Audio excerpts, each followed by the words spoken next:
qaad maanta dadkii baa yidhi niyow dadkii baa ku camreeyay Sacuudiyaas ayaan in yar baad qaaddo mise kaliya ku Sacuudi an ka yaayo koone aan ku jarnay ku gaabinay daba maanta qaad hees aku barashadaadii xogashiyo dareenkii عشقي كابدي عندي كما بحن عكبر شدادي عقشيو درينكي عشقي كابدي عندي كما بحن هياشي عبشدي دان عوكو عبيرايا يقو عسلا عاشقاقي يقو عسلا عسلاوي عاشقاي هياشي عبشديدان عوكو عبيرايا يقو عسلا عاشقاقي يقول عسلا عسلاي عاشقاي عقلي قوميو كسيي دقاقات قلب عالروضي عالركالي عقاها سارتي كشيان كوغو عسومي عدلذا انتاد كتورتي عدكاقي محانواي عدكاقي محانواي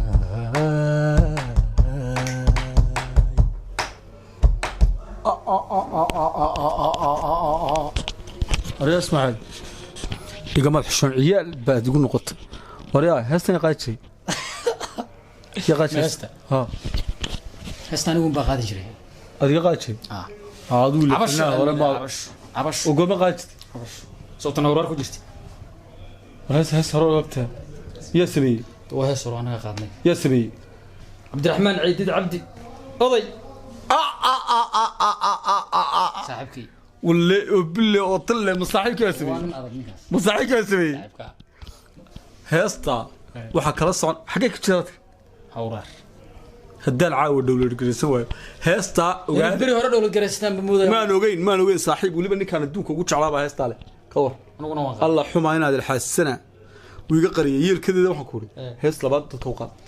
hees ka xisho dadka waxaad ku barjaraysanniyo hayde mid kale ugu dareynaa mid ugu tar bal mid heesi hore ay ka dhaqmo heesi hore ha waqta shalay naga tego mid bahadano ah wali mid kale uu soo socday wayuhu xukeenaya dunida farax iyo walaac midnaan weel cid ugu jirin isweydaarta xilliga dad yahow weynantayo wadiya gabowba ku jiray isweydaarta xilliga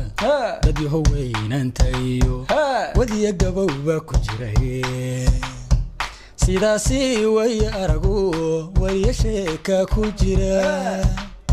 wiilkiya gabadhii israbaa taariikhdooda wata jacayladan waalidaye jacaylka walaalahaye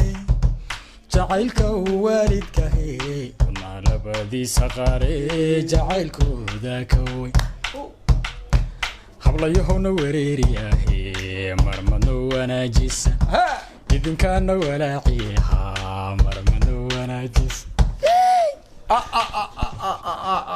wadiga yaabis heestan waxa lahaa cabdi tali warsan oo ku xanuunsanaya xamar ilaahay caafimaad saraacana siiyo bisha rabadaan ilaahay caafimaad siiyo xasuus baad igu soo celisay tii ka horeysana waxa balaha saaxiibka qaaliya cabdiraxmaan ciidid cabdi jaamac wariyaa caaw barnaamijkii dheerada waxa ku ah nin baa darbugada soo dhuuntay sax dhooba luuqa kula jiray oo wax saa uga bacsiinay dhoobay dadka lagu weydiinaya darbugadaada sidii barnaamijka anfacayso oo aanu sii wadno iyo la joojiyo